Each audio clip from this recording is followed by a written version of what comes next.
nakita natin dito na walang pala yung belt dito sa aircon mga bayo. Papansin ko yan, walang belt to. Ayan, kaya pala i-engage yung aircon tapos walang lamig. Dito tinicheck ko to, may laman to mga bayo. Tapos nakikita ko dito wala namang na-direct dito, kompleto pa man yung mga socket dito mga bayo sa aircon. Tapos itong napagtakahan natin dito sa fan radiator niya, hindi naman to na-direct, pero hindi ko alam. Ganito na siguro to ba? Pag iyon yung sosian, diretso ikot yung fan dito sa mga atos. Ganito siguro yun ba? Tapos wala siyang condenser dito mga bay, walang air fan sa condenser. Tapos malamig, malakas na humigop yung hangin. Tapos may nakikita pa tayong tumulo dito sa radiator. Dito galing. Subukan ko tong tapala ng epoxy mga bay. Baka okay to lagyan ng epoxy. Dito naman na side yung may butas. Pero pag makatakbo to mga bay, mawala ito. Kana yung sa umaga lang na takbuhan ba? Pag under natin. So yan. So update din sa ating ginawa. Ito na, medyo malinis na yung makina. Tapos malinis na yung dito. Yan. Tapos yung mga brake, naayos na natin yung mga brake nito. Gumagana na yung brake. Tapos yung dito, yung gulong na align na natin. So pantay na po yung tapak sa gulong na yan. Pati dito. Kapalit na tayo ng bago dito mga bayo. Toyo yung brand. Bago pa to mga bay. 600 yung bili natin dito. Yan, tapos yan. All goods na rin. Maganda na rin yung ano niya, align.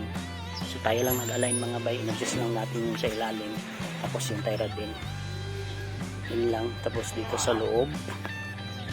Ito na po yung update sa loob. Malinis na po yung sa loob mga bay. Malinis na siya. Pati dito malinis na talaga mga bay. Yan lang hindi ko kinuha yung condensate. Pati yung sa likuran malinis na yan. So yan po ang update sa ating ginagawa.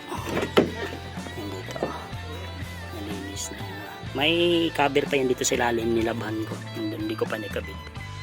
So far nalinis na natin. Maganda pa yung upuan niya mga bay. Talagang hindi pa ito nagamit. Tayo pa nakagamit nito na binuksan natin ang cover. So alagaan natin to na hindi madumihan. Tapos yung aircon paganahin na natin. Pag mag-engage tayo sa aircon mga bay, gumagana naman. Pa-start i-pandar natin ha. Iyon natin yung aircon. Diba? Gagana pa siya. Lalabas pa yung hangin niya. Tapos wala lang lamig mga bay. Kaya lagyan natin yun ng belt. Tignan natin kung gagana ba siya mga bay. So yan, kabit muna natin yung belt mga bay. Nalagay na natin yung belt. So ito yung diskarte. Sa pagkalagay sa ating belt, buti na lang may isang jack tayo.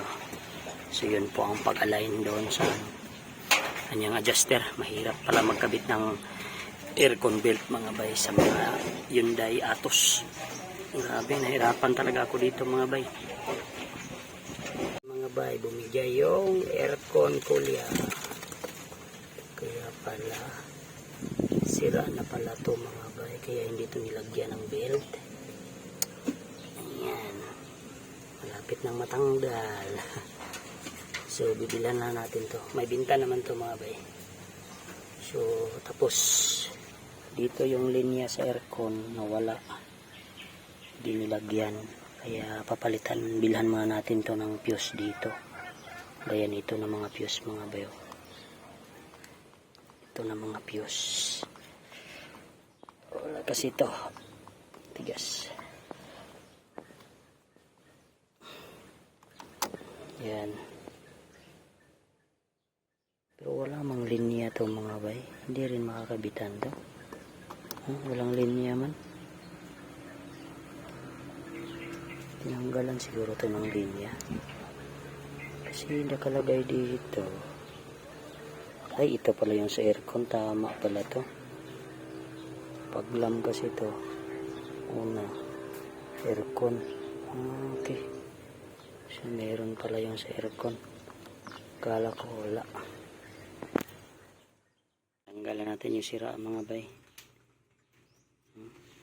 Ini-welding lang pala nila to. Siguro yung aircon na yan mga bay, wala talaga yung problema. Kaya ito na lang ang bibilhan natin. May binta to sa Shopee. Tinanggal na lang natin. Tapos kinuha natin yung belt. Tinanggal natin yung belt. Wala na yung belt dyan. Malinis yun. Wala nang belt. Mga bay, unang biyahe ko dito sa Maramag, galing Valencia. Lumabas na yung mga playa. Kailangan talaga itong palitan mga bay. Umublong na yung gulong. Ito lang kasing hindi ko pa napalitan. Kaya ngayon papalitan natin to. Hanapan natin to dito ng gulong na mumurahin lang. Yung dito sa kabilaan kasi okay please. Ito yung bago na itong bilhin makapal.